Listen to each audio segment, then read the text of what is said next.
No, I don't want to talk about my feelings. You don't mean that. That's too far. I mean... No, I'm that guy. I'm that guy. It drives my wife crazy.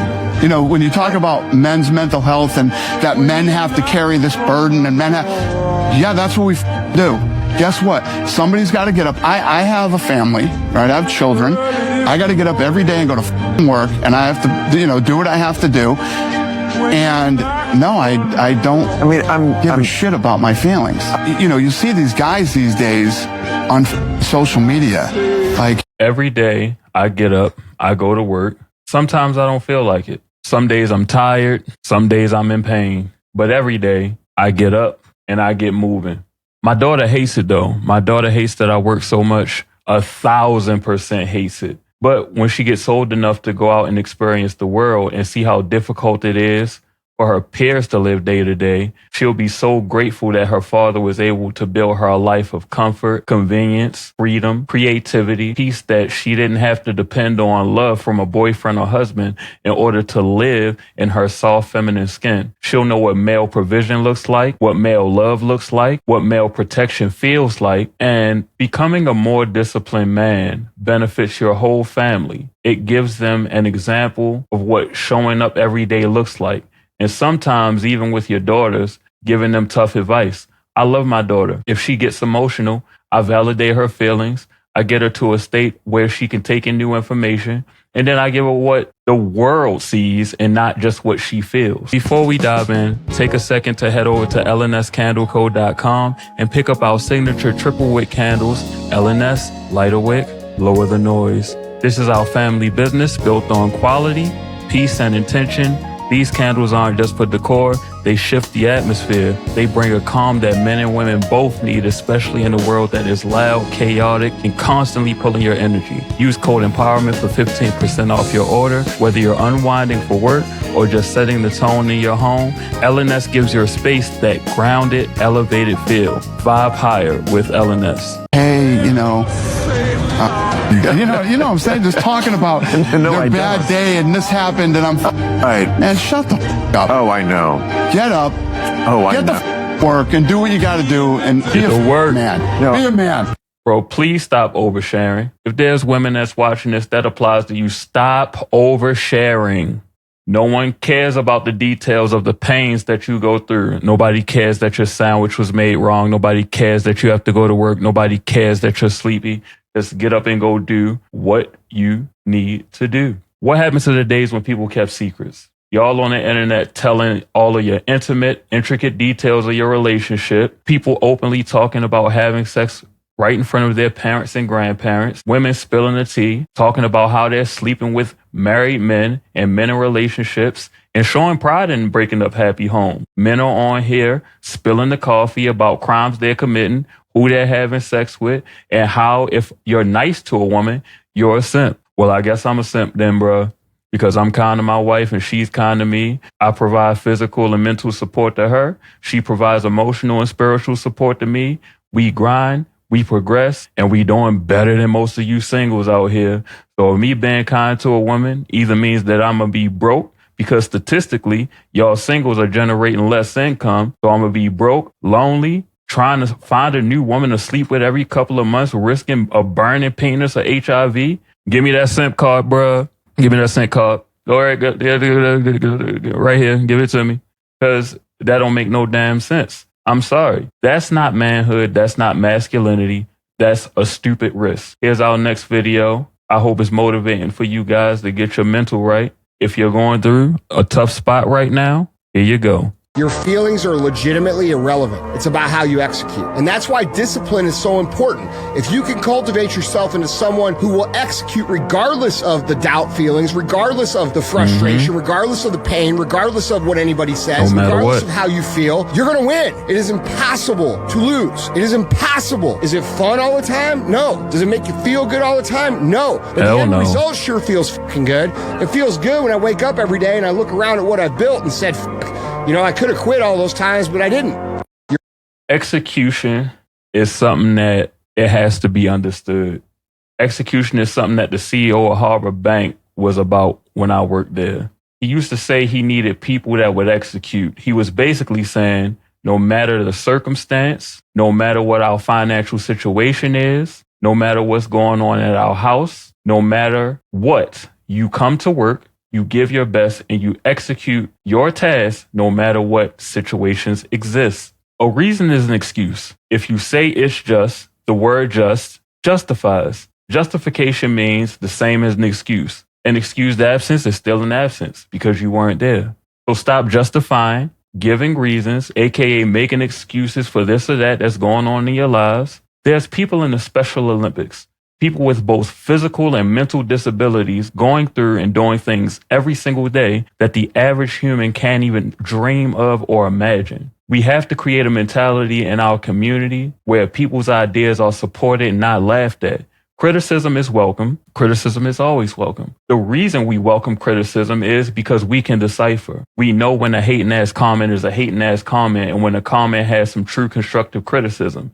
And sometimes though, that harsh comment you got that really made you feel a way, read it again and again and again, and then evaluate whether what they said is true or not. This is taking accountability for the situation because the truth is they'd have nothing to say if you hadn't spoken or made the post. Let's go to the next one. Yo, what the fuck happened to men? Masculinity is at an all-time low. Everywhere you look, all you see is soft-ass men with no backbone, no strength, no pride in being men at all. And somewhere along the line, I feel like this feminist movement convinced men that being masculine was toxic. Men were told to tone it down, to be quiet, to stop being too much. And as you can see by looking around, a lot of these men folded. I want to address two of his points. Masculinity being at an all-time low. It is a fact that right now, men have fewer friends, fewer mentors. We have weaker community ties than any generation before. This has been measured by national surveys on male friendship, rising rates of social isolation, declines in community participation, large-scale medical studies, labor force participation statistics, census data tracking single-parent households, mental health data, hospitalization trends, marriage rates, birth decline.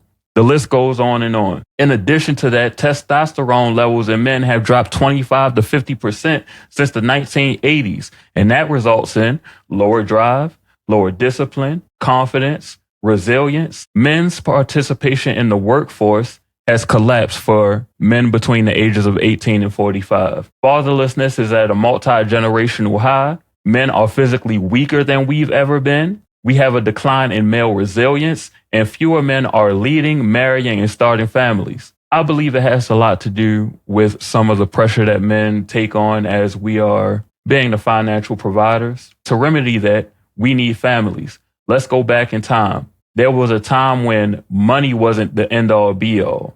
It was food and working the land and using the land to create the materials that you needed. So you wanted to have 18 kids so that those kids could work the land and you could produce goods to sell to other people. And the little money you had was used to improve your farm. Let's bring that back today. Let's say you're a guy, average guy, you got a girl, you got kids, you're making $50K. You cannot really afford those wife and kids. You can, but it will be a fairly difficult time if your wife or your girl didn't work. I prefer a wife. We promote marriage over here. If you had a wife that made $40K and at some point in time your kid makes $40K, you don't kick your kids out of the house. You have all that money come into one account. You have your kids live at home. Again, since you have much more income, you can afford a bigger, more comfortable living situation. And now you can pay all of your bills. Your kids get married. Hopefully they vetted properly. You have the kids build their new house on your land that you bought as a family. They now contribute money to the said bank accounts that you were sharing.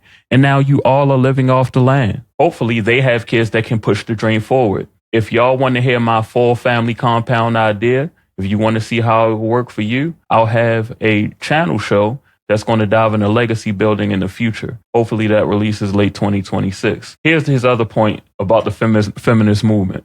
And I know I'm getting a little long-winded for y'all, but his other point on the feminist movement convinced men that we're toxic. There is some truth to that. Men see how women act and react to us socially.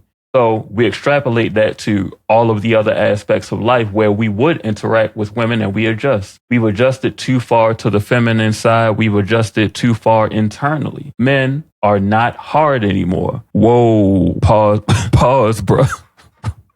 Men are not hard anymore. Pause that all the way. I can't believe that I didn't think about that when I was writing it. But anyway, men aren't hard anymore. We done turned bitch, meaning we waver much more than we ever had to people please than we ever did before. My father isn't in the business of people pleasing. My grandfather wasn't in the business of people pleasing. My uncles weren't and aren't in the business of people pleasing. It was, this is good for you and you better listen. And that was for other men, women, and children. We don't carry ourselves with that sort of sense of pride. And many of us not only don't know how to carry ourselves as men, but we don't know what it means to be respected as such. Let's get back to my man over here. They got soft. They lost that fire. Now, look, I'm not talking about your sexual orientation. That's your business, whatever you decide to do in your bedroom, whoever you decide to do it with. I'm talking about being a man. If you got a Y chromosome, you were built to be strong, to protect, to lead, to stand tall. When shit gets real, you got to be dependent. That's what being a man is. And real masculinity isn't toxic, because a real man doesn't tear people down. He builds people up.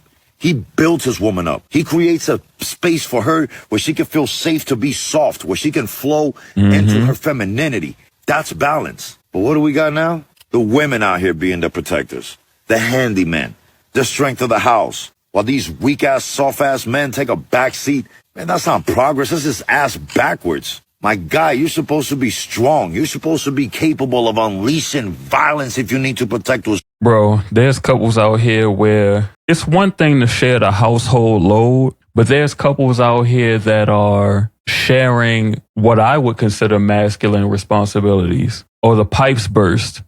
The guy's like, well, why are you calling me? Why don't you fix the pipes? We agreed that we would fix the house together.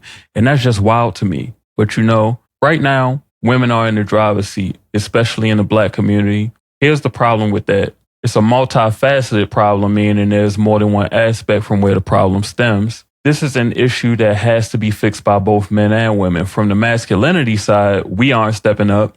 We just aren't. We aren't providing the level of comfortability for a family that a man is expected to provide for their families. And from the feminine side, I can say from watching socials and trends and some of the women that I experience in person, women have become much more selfish and independent. It's not just the independence, but they still are willing to do the things for the family. It's the selfishness that's also coming along with it. So if you have men who don't want to build families and you have women who are in their I don't need a man phase, what's the solution? The solution is men have to become more confident and disciplined. Women have to become more nurturing and submissive. And submission, ladies, doesn't mean you're a slave. It doesn't mean that you're oppressed. It doesn't mean that you don't have individual freedoms. It means that you help support his vision. He creates the vision that he receives from the spiritual plane, and you support him by feeding him, loving him, being a safe space where if he needs to open up emotionally from time to time, you are there to listen, reinstill confidence, do your best to understand, and figure out how to create more ease in his life so that he can continue to add security, provision, and stability in your life. It's yours. You're supposed to be raising your sons into strong men and your daughters into confident women who know and see what protection feels like. We need real men again, not these scared ass lazy men, the real ones, men who take responsibility, men who protect, men who lead. So bruh, get out your feelings and step into your purpose. You're a man, so act like it. And remember, tribe, the goal is always to leave people better than we found them. And that starts with men stepping back into their God-given role. Damn right. My tribe, I love you. You know we drop the hardest truths on Monday. That was a powerful video, man. I really enjoyed that one. Let's hop into the next one. A man don't blame nobody else. A man be where he's supposed to be. He does what he's supposed to do. Whatever assignment he has, he understands it and executes. A man don't have to announce that he's a man, because when he walk in the room, everyone knows that he's a man. Listen, Dion not lying, bro. This is the definition of accountability and leadership. If I said I was going to do something and I didn't, I don't make excuses. I'd apologize. That's taking accountability. I redeem myself by making up for that action, and I change the behavior moving forward. taking responsibility for my actions. And my responsibility in the situation was the action that I procrastinated on. And instead of continuing to practice procrastination, I want to set myself up for having better habits, which is why I correct the action. That takes self-awareness. And before I get too far away from practice is just something you do over and over and over. Let's say you smoke cigarettes every day. That means you're getting better at smoking cigarettes. If kids are disrespectful to their mom every day, then they're practicing disrespect. The human brain doesn't see things in good or bad. It only knows what you practice. With that being said, negative things and bad habits you continue to do, you'll only get better at it. So when your 3-year-old is already outside cursing, the only thing they're going to get better at is producing that kind of behavior. So by the time they're a teenager and you can't control them, well, that started years ago. Good men do not do just what they want to do. They do what they have to do. Good men do, first and foremost, what they have a responsibility to do. You know what does whatever they want to do, whatever feels good in the moment? Animals and children. And as a grown man, you are neither of those things. Before you even think about what you want to do or whatever's going to make you happy, you should be focusing on what you have to do, what you have a responsibility to do. Who are you providing for? What kind of person does your life, your family demand you to be? That is your obligation first. Now, sometimes the things that we want to do and the things that we're responsible to do are the same thing, and those are great days. But if the only thing you ever think about is what you want to do, I don't care how much hair you have on your chest, you will always be a boy living in a man's body. Good men do not. I tell my daughter all the time, do the things that you're supposed to do, and then you can do whatever the hell you want to do. You know, I tell her just like that. You can't just do what feels good, whether you're a man or a woman. Fellas, an undisciplined woman is your eventual downfall. If your wife can't control her eating habits, if they call out of work constantly, if they can't be there for you emotionally when you need them, if they're unwilling to give respect to the people like waiters and waitresses, just know you're one argument away from being treated this way. Next video is lessons needed to learn in order to become a grown-ass man. First lesson that I had to learn to become a grown-ass man is that I had to understand that I have to take full 100% responsibility for everything in my life. Facts. Code for everything is my fault. Okay, guys? As a man, everything that happens to you is your fault. Okay? I've had this conversation, this argument, this debate many Not only is it your fault, but don't take it personal. It happens to everybody. Don't take it personal. Just think your way out of it. times with many people.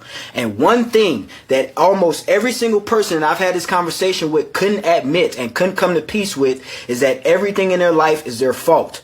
Okay, guys, I don't care what happens to you. You have to take full accountability and full responsibility for everything in your life. Now, this is the problem with today's society and masculinity. First lesson that I had. He ain't lie, and ain't no real need to explain what he just said, but let's dumb it down for those of us in the back of the class. When you come into an issue and you say, what did I do to cause this? Majority of the time, there will be something that you could have done. Or they fired me. I can't believe they would do that. Who do they think they are? Nigga, it was your fault, 1,000%. Because guess what? Even though you got fired, you weren't saving. There are times of feast. There are times of famine. You ate for a damn decade and you didn't preserve one berry. If your family starves now, it's your fault. In times of feast, you save for times of famine. So that in times of famine, while everyone else is starving, you have a 12-month supply of oatmeal. When all the fields have been contaminated and you're waiting for your issues to be fixed, 3 months in, nobody else is eating. But you're at least still eating oatmeal and drinking water. Times of feast and times of famine, use that concept. If you're in the time of famine and you have nothing but you go to work every day, look at your budget, and y'all better be budgeting out here. And even if you were to be $200 in the hole, put $200 in your savings account no matter what, and don't touch it. The worst things you've ever gone through is the worst thing you've ever gone through. And with that, what you're going through isn't the worst thing you will ever go through. So keep stacking that $200 a paycheck. And in 1 year, if you get paid every 2 weeks, you'll have $5,200. You could use that money as $100 drip, putting it into your YouTube channel every week, and start making money from AdSense. Now you have a second income. You could use that $5,200 and start a small business selling t-shirts, food, anything you can think of. Take about half of your savings at $5,200 and test your idea while still working your everyday job and still putting that $200 away. Now find your number. If it's $50, so what? Still $2,600 in a year to put towards your own business or your side hustle. There's always a way. I don't care if you have $10 to put away. That's only $260 a year. I don't care if you have just $10 you can put away per check. After 1 year, you still have $260, and about $1 on Google Ads gets you in front of 10,000 people if your campaign is set up right. Next up, let's hear what Joe Rogan and Charlie Crockett had to say. But I wanted to say to you that my mama said, she said, what happened to you when you were young is not your fault, but now you're a man and it's your responsibility. I've been living off of that, for a long time, because it's like, if you don't take responsibility at some point, man, it'll never leave you alone. Right, you can't think that you're a victim. You can't think that it's not your fault. You got to take responsibility.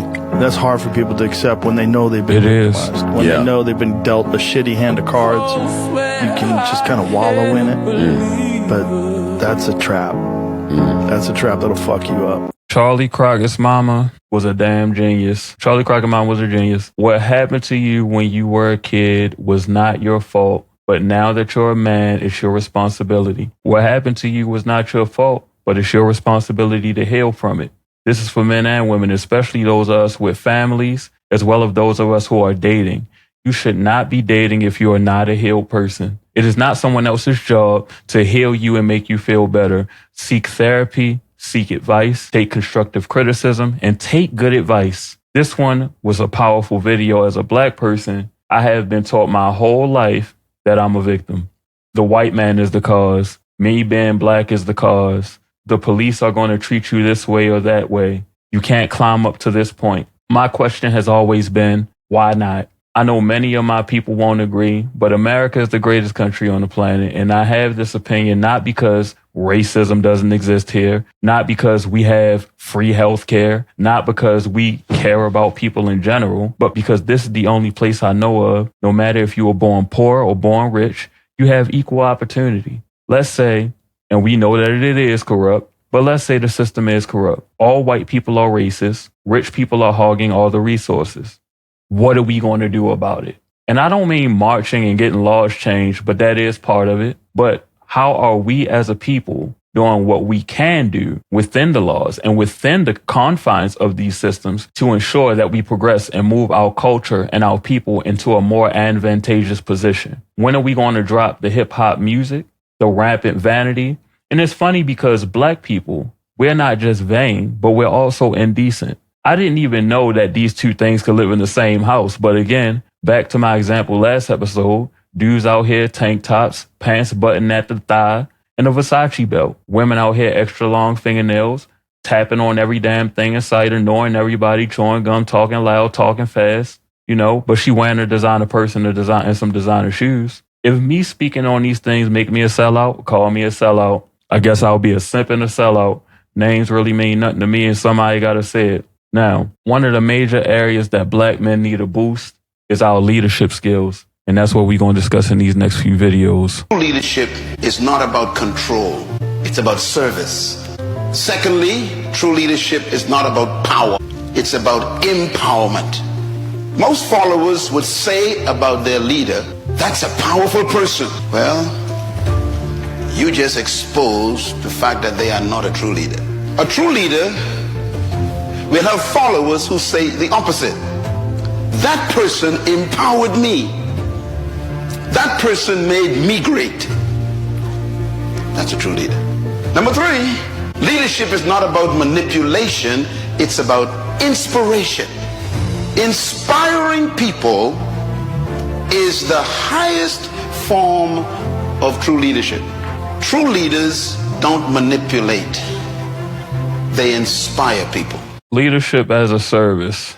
Being a CEO of a company, you have to be able to put yourself in the shoes of others, view the game from their scope and perspective, and figure out how to use your knowledge, your mental connections to various activities you've engaged in, and how you can use this knowledge to get people to purchase from you, and internally, how to get them to follow your vision.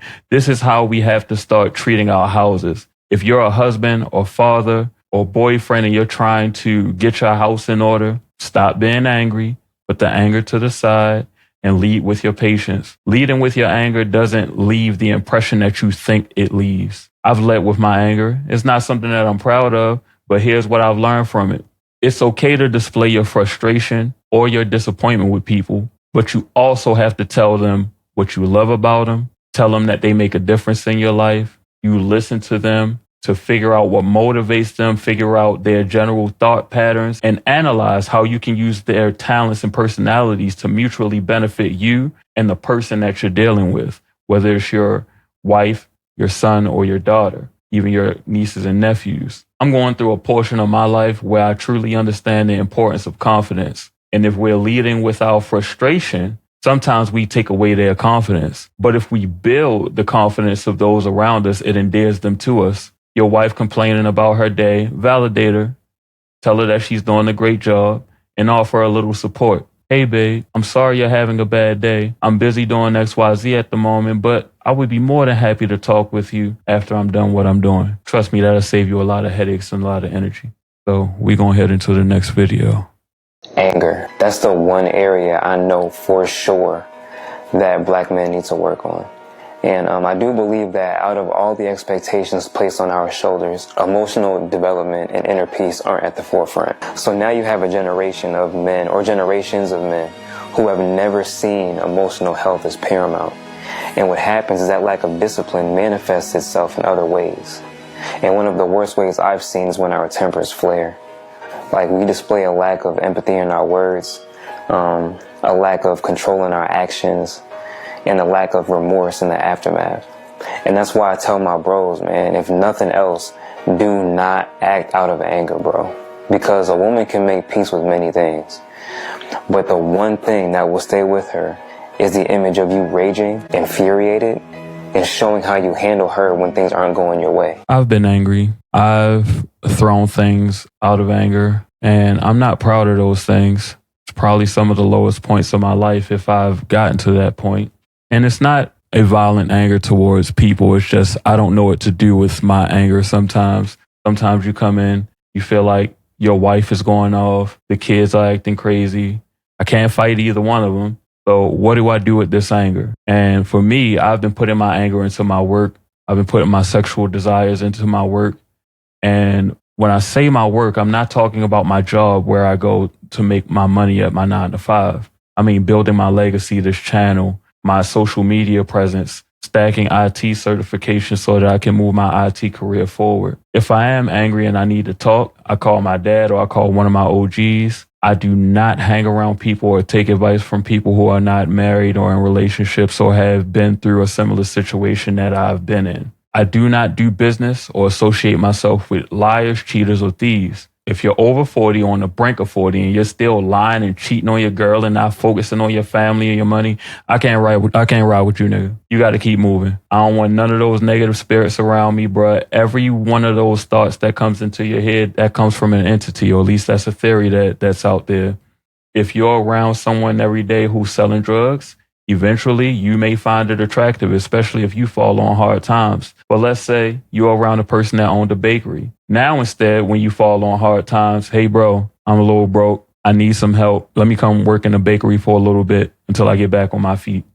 You go in, you do a great job. And if you fall on hard times again, at least you have a way to bring just something in until you get back on your feet so that you can get your mission and your vision back on track. But when you're angry, you're blinded from your purpose. If you apply these principles of what we talked about here today to your life, I promise you, you'll be a better man because of it. Thanks for dropping by. And remember to like, share, and subscribe if you haven't already. And go over to Ness Candle Co. where you can vibe higher with 15% off your order using code EMPOWERMENT. If you liked our videos and you want to submit a video or have a video suggestion for me to react to, leave it in the comment section below. And if I use your suggestion, I'll credit you in the next video. All right, guys, love yourself, trust yourself, honor yourself, and value yourself. Peace.